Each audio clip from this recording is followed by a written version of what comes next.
নমস্কার, আমার চ্যানেলে তোমাদের সবাইকে স্বাগত। আজকের গল্প ভাসানের সুরে বোধনের গান, লেখক সমরেশ মজুমদার। এই বাড়িটা তার পিতামহের তৈরি, সেকেলে বাড়ি, কিন্তু ভারী মজবুত। বাড়ির গায়ে যে মেহগিনি গাছ দুটো তিনি লাগিয়েছিলেন 70 বছর আগে, তাদের স্বাস্থ্য এখন উপচে পড়ছে। ওই গাছের কাঠ খুব মূল্যবান। দুটো গাছ বিক্রি করলে বেশ কয়েক লক্ষ টাকা পাওয়া যাবে বলে বড় ছেলে তাকে জানিয়ে দিয়ে গেছে। তবে এখন ওইসব গাছ ইচ্ছে মতো লাগানো যায়, কিন্তু কাটা যায় না। তার জন্য মিউনিসিপ্যালিটির অনুমতি নিতে হয়। শহরের মিউনিসিপ্যালিটির যিনি চেয়ারম্যান, তিনি একদা তাঁর সহপাঠী ছিলেন। অতএব এক কলম লিখে দিলেই চেয়ারম্যান অনুমতি দিয়ে দেবেন বলে বড় ছেলের বিশ্বাস। 3 তলায় তাঁর ঘর, সামনে অনেকটা খোলা ছাদ। বছর আষ্টেক আগে পড়ে গিয়ে পায়ের হাড়ে চিড় ধরেছিল। চিকিৎসার পর ব্যথা কমেছে, কিন্তু হাঁটতে গেলেই ভয় হয় পড়ে যাবেন। তাই লাঠি ব্যবহার করেন। লাঠি নিয়ে ছাদে ঘুরে বেড়ান। সিঁড়ি ভেঙে নিচে নামতে ইচ্ছা করে না। ফলে সমস্ত পৃথিবীর সঙ্গে তার যোগাযোগের একমাত্র সূত্র হলো টেলিফোন। তবে আজকাল তার ফোন কদাচিৎ বাজে। 82 বছরের বৃদ্ধকে ফোন করার মতো মানুষের সংখ্যা দ্রুত কমে আসছে। একটা টিভি আছে, আছে প্রচুর বইপত্র, খবরের কাগজ আসে 2টো, দিব্যি চলে যাচ্ছে। স্ত্রী গত হয়েছেন বছর 15 আগে। দোতলায় 2 ছেলে বাস করে। পুত্রবধূরা পালা করে আসেন, কোনো প্রয়োজন আছে কিনা জিজ্ঞাসা করে যান। কাজের লোক তার দেখাশোনা করে। না, ছেলেদের বিরুদ্ধে তার কোনো অভিযোগ নেই, বরং এই একাকী থাকাটাই তার ভারী পছন্দ। 82 বছর পৃথিবীতে বেঁচে আছেন। এখন শেষ সময়ের প্রতীক্ষা। নিজেকে তৈরি রাখার জন্যে একাকিত্বের বড় প্রয়োজন। আজ সকালে চমৎকার রোদ উঠেছে। কদিন থেকেই 2টো চড়ুই একটু একটু করে সাহসী হয়ে তার কাছাকাছি চলে আসছে। পাখিরাও বুঝতে পারে মানুষ কখন গাছ হয়ে যায়। ওদের নামকরণ করেছেন তিনি পাখি পাখিনি। পাখিনি বড় আদুরে। বড় বৌমা এলেন জল খাবার নিয়ে। টেবিলে পাত্রগুলো সাজিয়ে রাখলেন। আসুন বাবা, কাল বলেছিলেন নিরামিষ খাবেন, তাই এনেছি। ভালো করেছো। লাঠি হাতে চেয়ার ছেড়ে উঠে খাবারের টেবিলে এলেন তিনি। ঘড়ি দেখলেন, ঠিক 8:45। বড় বৌমা সময় রাখতে জানেন। একটা কথা বলবো বাবা? তাকালেন তিনি। বড় বৌমা বললেন, আপনার ছেলে বলছিল ওর পরিচিত একটা সংস্থা আছে যারা খুব যত্ন করে বেড়াতে নিয়ে যায়। আপনি তো অনেক দিন বাইরে বের হননি, দিন 10-এর জন্য ঘুরে এলে একটু পরিবর্তন হবে। দেখছো এই ছাদের উপর হাঁটাহাঁটি করি, নিচে নামতে ভরসা পাই না। আপনার কোনো অসুবিধা হবে না, ওরাই সব ব্যবস্থা করবে। হরিদ্বারে তো কখনো যাননি, এখন ওখানে আবহাওয়াও বেশ ভালো। না না, আমার তীর্থ করতে যাওয়ার কোনো বাসনা নেই। তীর্থ করতে যাবেন কেন? হরিদ্বারে গঙ্গার পাশে বসলে মন ভালো হয়ে যায়। ওরকম দৃশ্যের সামনে গেলে সময় কখন কেটে যাচ্ছে টের পাওয়া যায় না। বড় বৌমা বললেন, আমরা তো বছরে 2 বার বেড়াতে যাই। আপনি যেতে চান না শরীরের জন্য, এদের সঙ্গে গেলে সেটা সমস্যা হবে না। বলছো যখন, তখন ভেবে দেখি, কথা শেষ করেছিলেন তিনি। ভেবে দেখলেন, ভালো ভ্রমণ সংস্থা হলে চিন্তার কারণ নেই। তবু বঙ্কুবাবুকে ফোন করলেন তিনি। ভদ্রলোক এখন 84, একই অফিসে কাজ করতেন, বিয়ে করেননি, সারা জীবন শুধু ঘুরে বেরিয়েছেন ছুটি পেলেই। বঙ্কুদা, আমি প্রশান্ত বলছি, প্রশান্ত সেন। আরে কি খবর? খুব ভালো সময়ে ফোন করলে। আমি একটু বাদেই বেরিয়ে যাচ্ছি, এবার বাংলাদেশ।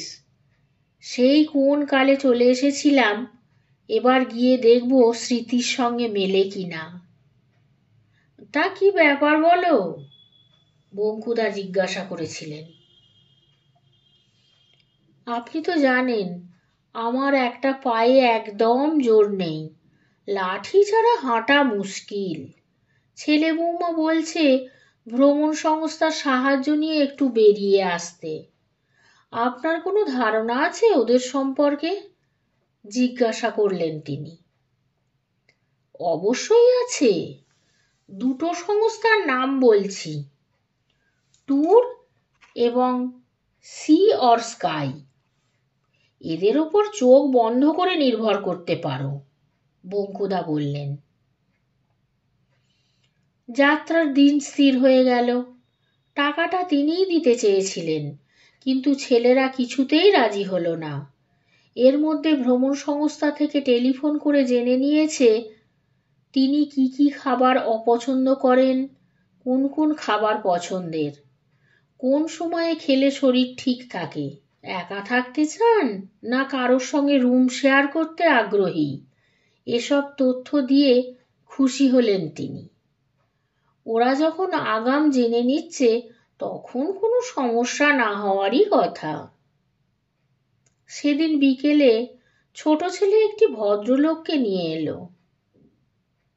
বাবা, এর নাম প্রদীপ, ওর বাবাকে তুমি চিনতে, অনিরুদ্ধ মুখার্জি। ও, তোমাকেও দেখেছি, চেহারা অনেক বদলে গেছে। প্রদীপ বলল, শুনলাম আপনি হরিদ্বার বেড়াতে যাচ্ছেন। আর বলো না, ল্যাংড়া মানুষকে এরাই পাঠাচ্ছে, কি যে হবে কে জানে। ছোট ছেলে বলল, এখনো ওই কথা ভাবছো? কিছুই হবে না। প্রদীপ বলল, আমার পিসিমা বিধবা হওয়ার পর বাবা আমাদের বাড়িতে নিয়ে এসেছিলেন। সে অনেক কাল হয়ে গেল, বাবাও চলে গেছেন। পিসিমা সেই যে বাড়িতে ঢুকেছেন আর বের হননি। ওকে ফেলে আমরা কোথাও যেতে পারি না, ওর কোথাও যাওয়াও হয় না। অনেক কষ্টে পিসিমাকে রাজি করিয়েছি ভ্রমণ সংস্থার সঙ্গে হরিদ্বারে যেতে। ওরাই সব দেখাশোনা করবে। তবুও আপনি যদি একটু খেয়াল রাখেন, তাহলে নিশ্চিত হব আমরা। তিনি কি অসুস্থ? না না, এমনি ঠিক আছেন, তবে মাঝে মাঝে পেটে যন্ত্রণা হয়। কেন? আর কেন, একবেলা খাবেন, তাও আবার আতপ চাল। ডাক্তার দেখিয়েছি, বলেছেন আলসার হওয়ার সম্ভাবনা আছে, ওষুধ দিয়েছেন। দিয়েছেন? ওসব কথা সংস্থাকে জানিয়েছ? হ্যাঁ। দেখো, আমি খোঁড়া মানুষ, কতটুকুই বা করতে পারবো। ঠিক আছে। ওরা চলে গেলেও নড়তে পারলেন না তিনি। এটা কি হলো? জীবনের নাটক ঈশ্বর লেখেন, কিন্তু নাট্যকারের এ কি রসিকতা। 60 বছর আগের কথা, তখন 22 বছর বয়স। পাড়ার এক রবীন্দ্র জয়ন্তীর সন্ধ্যায় 22 বছরের প্রশান্ত 18 বছরের নিরুপমাকে একটু আড়ালে পেয়ে বলেছিল, আমি যে কথাটা বলতে চাই সে কথা কি তুমি বুঝেছ? নিরুপমা ঠোঁট মুচড়ে হেসেছিল। কি বুঝেছ বলো? নিরুপমা তাকিয়েছিল। চিৎকার করে বলবো? তারপর সুখ, বুকের গভীরে টলটলে ঢেউ, দূর থেকে চোখে চোখে কথা, 2-3টি চিরকুট। এক দুপুরে দুজনে ভিক্টোরিয়ায় গাছের ছায়ায় পাশাপাশি বসা। প্রশান্ত হাত ধরেছিল নিরুপমার, ফর্সা লম্বা আঙুল, কি নরম। জানো, মা আমাকে সন্দেহ করছে, নিরুপমা বলেছিল। কেন? জানি না, আজকাল আমার দিকে অদ্ভুত চোখে তাকায়। আজ কি বলে বেরিয়ে এলে? এখন তো আমার কলেজে থাকার কথা। দাঁড়াও, আর একটা বছর, চাকরি পাওয়া মাত্র তোমার মায়ের কাছে যাব। গিয়ে কি বলবে? বলবো আমি আপনার মেয়েকে বিয়ে করতে চাই। প্রশান্তর হাত আঁকড়ে ধরেছিল নিরুপমা।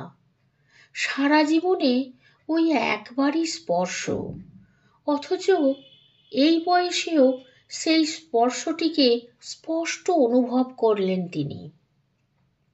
কিন্তু মুখ যে কিরকম ঝাপসা হয়ে গেছে। সেই 18 বছরের মুখটাকে মনে করার চেষ্টা করলেন তিনি। ফর্সা, আদুরে, নাকটি বড় সুন্দর, চুল ছিল প্রচুর, কিন্তু সব মিলিয়ে গোটা মুখটাকে মনে করতে তিনি পারছেন না। না, তার বয়স হয়ে গিয়েছে। সময়ে তো এমনই হতো। কারোর সঙ্গে মেয়ের প্রেম হচ্ছে জানলে ক্ষিপ্ত হয়ে যেতেন অভিভাবকরা। তার ঢেউ ছড়িয়ে পড়তো পাড়ায়। প্রশান্ত যে ভয়ানক ক্রাইম করেছে তা পাড়ার লোকের মুখ দেখে মনে হতো তখন। অনিরুদ্ধ, যে এতদিন বন্ধু ছিল, আঙুল তুলে শাসিয়ে গেল। নিরুপমার বাবা এসে দেখা করলেন প্রশান্তর বাবার সঙ্গে। ওদের বংশে কখনো এমন ঘটনা ঘটেনি। তাছাড়া তারা ব্রাহ্মণ, নিচু জাতির মানুষকে জামাই হিসাবে ভাবতে পারেন না।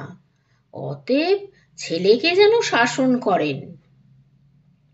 আশ্চর্যজনকভাবে নিরুপমা পর্দার আড়ালে চলে গেল। মাস 6 বাদে সানাই বাজিয়ে বিয়ে হয়ে গেল তার। বরের বাড়ি কলকাতা থেকে বহু দূরে। বঙ্কিম লিখেছিলেন, বাল্যপ্রেমে অভিশাপ আছে। প্রশান্ত ভাবলেন, মানুষের বাল্যকাল কতদিনে শেষ হয়। না, আর দেখা হয়নি। চাকরি নিয়ে বাইরে যেতে হয়েছিল। বিয়ের পর ফিরে এসেছিলেন কলকাতায়। নিরুপমা নামের তরুণীর খোঁজ রাখার দরকার মনে করেনি। বিধবা হওয়ার খবর পেয়েছিলেন বন্ধুদের মুখে, খারাপ লেগেছিল।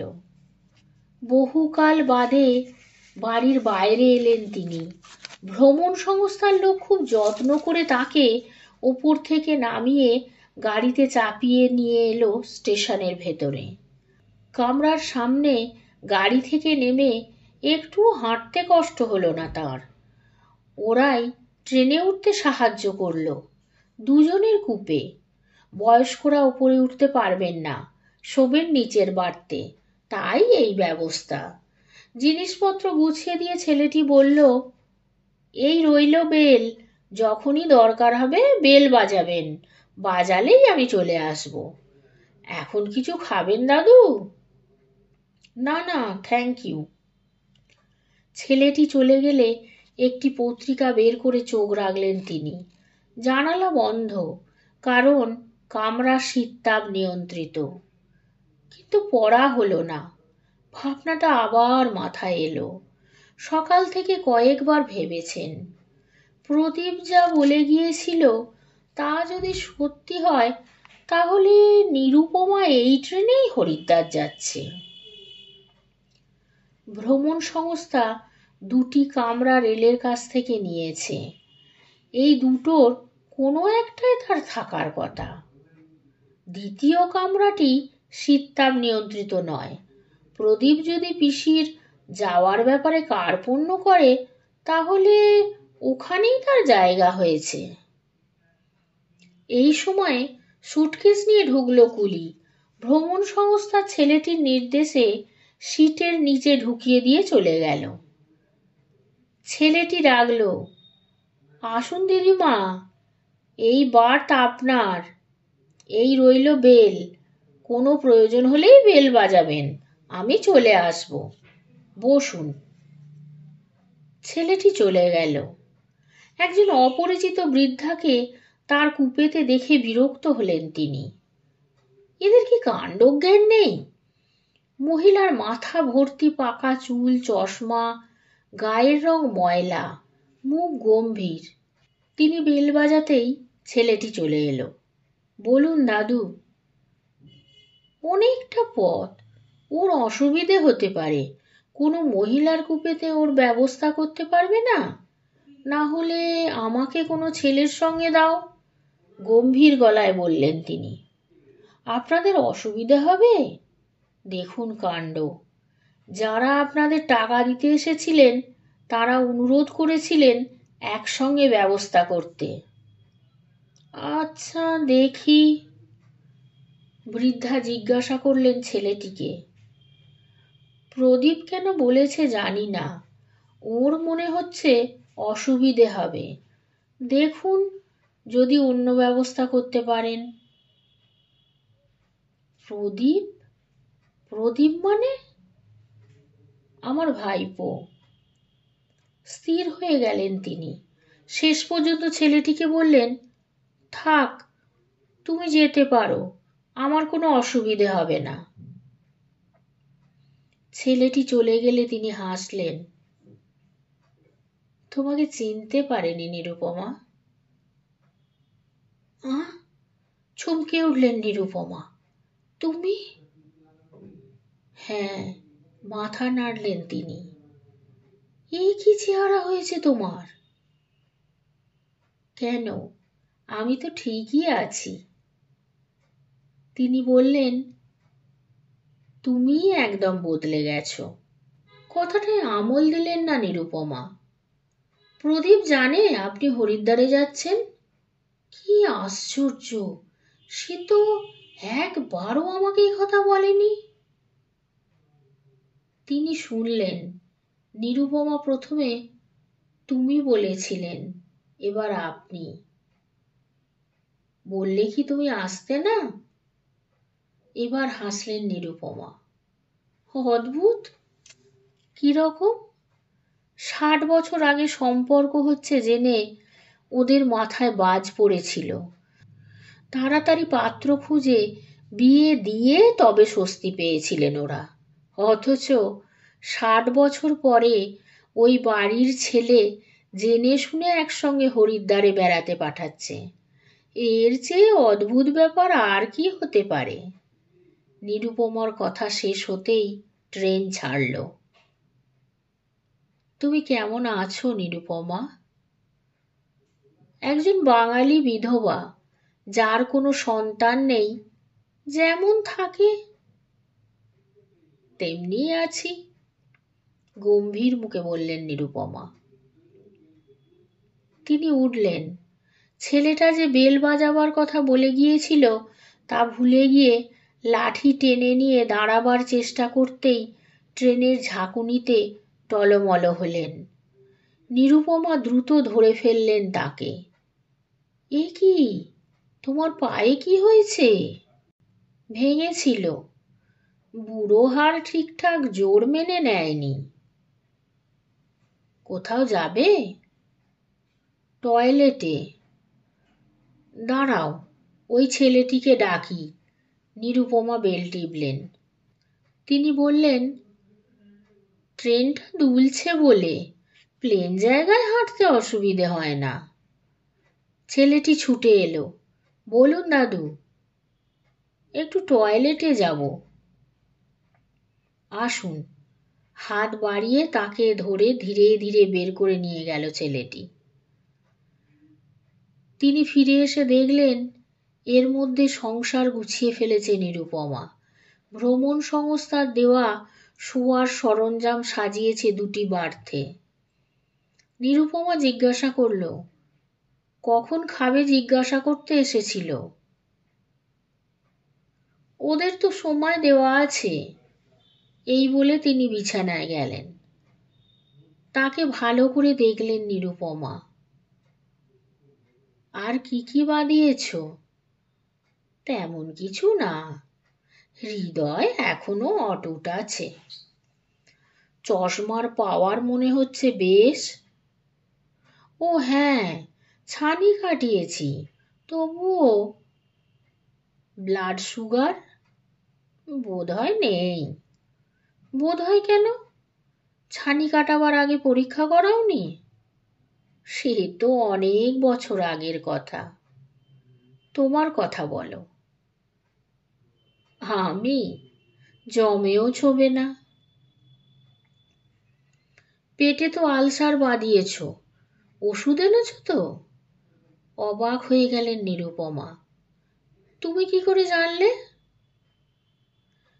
একবেলা খেলে তো আলসার হবেই। প্রদীপ বলেছে নিশ্চয়ই। আর লোক পেল না? তার মানে? কাছাকাছি থেকেও 60 বছরে যে খোঁজ নিলে না একবারও, তাকে এসব কথা বলার কোনো মানে হয়? ছোট্ট হাসল নিরুপমা। একজন বিবাহিতা মহিলাকে বিরক্ত করা ভদ্রতায় বেঁধেছে।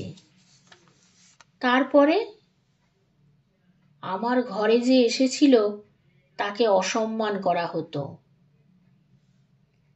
আমি তাকে দেখেছি। ও, তোমার সঙ্গে চমৎকার মানাতো।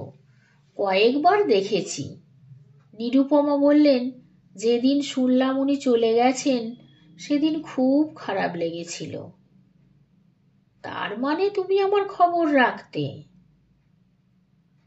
না, কানে এলে শুনতাম। ছেলেটি বলল, এবার আপনাদের ডিনার দিতে বলি। নিরুপমা বললেন, কি দেবে বাবা? আপনার জন্য রুটি, দুটো নিরামিষ তরকারি আর সন্দেশ, আর দাদুর জন্য রুটি, তরকারি আর চিকেন কারি, মিষ্টি। ছেলেটি হাসল। তুমি ওসব না দিয়ে আমাকে শুধু একটা মিষ্টি দিও, নিরুপমা বললেন। সে কি, শুধু একটা মিষ্টি খেয়ে সারা রাত থাকবেন? ছেলেটি জিজ্ঞাসা করল। শোনো ভাই, তিনি বললেন, আমাকেও ওই একটা মিষ্টি দিও। একজন না খেয়ে থাকবে আর তার সামনে বসে আমি পেট ভরাতে পারবো না। আশ্চর্য, নিরুপমা রেগে গেলেন। বিকেল 3টের সময় খেয়েছি, রাত্রে আমি কখনোই খাই না। যে যার নিয়মে তো চলবে। চলে তো চেহারার ওই হাল হয়েছে, চিনতেই পারিনি। দাঁড়িয়ে কি দেখছো? যাও, দুটো মিষ্টি নিয়ে এসো, ধমকালেন তিনি ছেলেটিকে। দাঁড়াও, ছেলেটিকে হাত তুলে থামতে বলে তাকালেন নিরুপমা। তুমি কি আমাকে জব্দ করতে চাইছো? না তো। তাহলে? তুমি তো চিরকাল একবেলা খেয়ে থাকোনি, নিজেকে কষ্ট দেওয়ার জন্যে এই অভ্যাসটা করেছো। এইটে মানতে পারছি না, তিনি বললেন। ছেলেটি হাসল। তাহলে দিদিমা, দুজনের খাবার নিয়ে আসছি। সে চলে গেলে নিরুপমা বলল, আজ রাতে ঘুম হবে না, পেটে যন্ত্রণা হবেই। কিচ্ছু হবে না, আমি তো তোমাকে চিকেন খেতে বলিনি। জানি বললেও খাবে না। তোমার স্বামী নেই বলে তুমি শরীরটাকে কষ্ট দিচ্ছ। আমি তো স্ত্রী চলে যাওয়ার পর সে কথা ভাবিনি। উত্তর দিলেন না নিরুপমা, মুখ গম্ভীর করে বসে রইলেন। এই বিশেষ ভঙ্গিটিকে তিনি চেনেন। স্ত্রীর সঙ্গে কোনো ব্যাপারে দ্বিমত হলে তাকে দেখতে হতো এই ভঙ্গিটিকে। অনেক অনুনয়ে সেই মুখ সহজ হতো। আজ এই বয়সে ওসব ভাবলে হাসি পায়। ছেলেটি এলো, খাবার দিয়ে গেল। তিনি ডাকলেন, এসো খাওয়া যাক। আমাকে খেতেই হবে, মুখ ফেরালেন নিরুপমা। তুমি খেলে আমার খেতে ভালো লাগবে। কেন, রোজ তোমার খাওয়ার সময় কে থাকেন? বৌমারা। আমি একা খাই, সবারই কাজ থাকে। অসময়ে খেলে তো একা খেতেই হবে। খাও। শেষ পর্যন্ত হাত বাড়ালেন নিরুপমা। কতদিন পরে রাত্রে খাচ্ছি। কতদিন পরে ট্রেনে উঠেছ? কখনো কি এই সন্ধ্যের পরে আমার সঙ্গে একা এভাবে গল্প করেছ? কল্পনা করেছিলাম, ভেবেছিলাম তুমি আমাকে নিয়ে ট্রেনে চেপে অনেক দূর চলে যাবে। বিয়ের আগের দিনও ভেবেছিলাম। বাহ, তরকারিটা ভালোই করেছে। তুমি যে ওরকম ভেবেছিলে তা আমি বুঝতে পারিনি। ওটা কি দিয়েছে, চিকেন? নিরুপমা আঙুল তুলে বাটি দেখালেন। হ্যাঁ। ওমা, এ তো একেবারে সাদা ঝোল। আমি রিচ রান্না খাই না। টেস্ট পাও? তিনি তাকালেন। মন্দ লাগে না, তুমি এক টুকরো নেবে? আমি? চোখ বড় হয়ে গেল নিরুপমার। আমি তো আমিষ খাই না। কেন, কেউ খেতে বলেনি? না, বিধবাদের খেতে নেই বলেই বলেনি। এই নেই কথাটা কোথায় লেখা আছে? নিশ্চয়ই জানো আজকাল ওটা উঠে গেছে। জানি। তিনি এক টুকরো ঝোল সমেত চামচে তুলে নিরুপমার প্লেটে রাখলেন। তুমি আমার সব লন্ডভন্ড করে দিচ্ছ। এই তো কটা দিন, তারপর আবার যে কে সেই, তিনি বললেন। রাতের ট্রেন এক নাগাড়ে ছুটে যাচ্ছে। ঘুম ভেঙে গেল তার। কুপেতে নীল আলো জ্বলছে। মুখ ফিরিয়ে অবাক হলেন। নিরুপমা চুপচাপ বসে আছেন। এ কি, ঘুমাওনি? নিরুপমা উত্তর দিলেন না। শরীর খারাপ লাগছে? পেটে কি ব্যথা শুরু হয়েছে? ওষুধ খেয়েছো? আমার শরীর ঠিক আছে। তাহলে? আমি ভাবতে পারছি না। কি? যখন চেয়েছিলাম তখন ওরা জোর করে আলাদা করেছিল, তোমার কাছে যেতে দেয়নি। আর এখন ওরাই একসঙ্গে যাওয়ার ব্যবস্থা করে দিল। কেন? সেই তুমি আর আমি তো একই আছি। তখন যৌবন ছিল, আর এখন বার্ধক্য এসেছে। মানুষ যৌবনকে ভয় করে, আর বার্ধক্যকে অবহেলা। এখন আমরা এমন কিছু করতে পারবো না যাতে ওরা বিপদে পড়তে পারে। ওদের অসম্মানিত করার ক্ষমতা আর আমাদের নেই। এটা জেনেই কি ওরা এই কাজ করলো? আমার আর ফিরে যেতে ইচ্ছা করছে না। কাশীর মতো হরিদ্বারের কোনো আশ্রমে কি বাকি জীবনটা আমি থেকে যেতে পারি না? নিরুপমার গলার স্বরে কান্না মিশল। তিনি উঠলেন। লাঠি ছাড়াই টলতে টলতে চলে এলেন নিরুপমার পাশে। কাঁধে হাত রেখে বললেন, এসব ভাবার সময় অনেক পাওয়া যাবে। আমি তোমার পাশে বসছি, তুমি শুয়ে পড়ো। প্রায় জোর করেই শুইয়ে দিলেন নিরুপমাকে। তারপর মাথায় হাত বোলাতে বোলাতে বললেন, ঘুমিয়ে পড়ো। এই কটা দিন চলে গেলে কি হবে?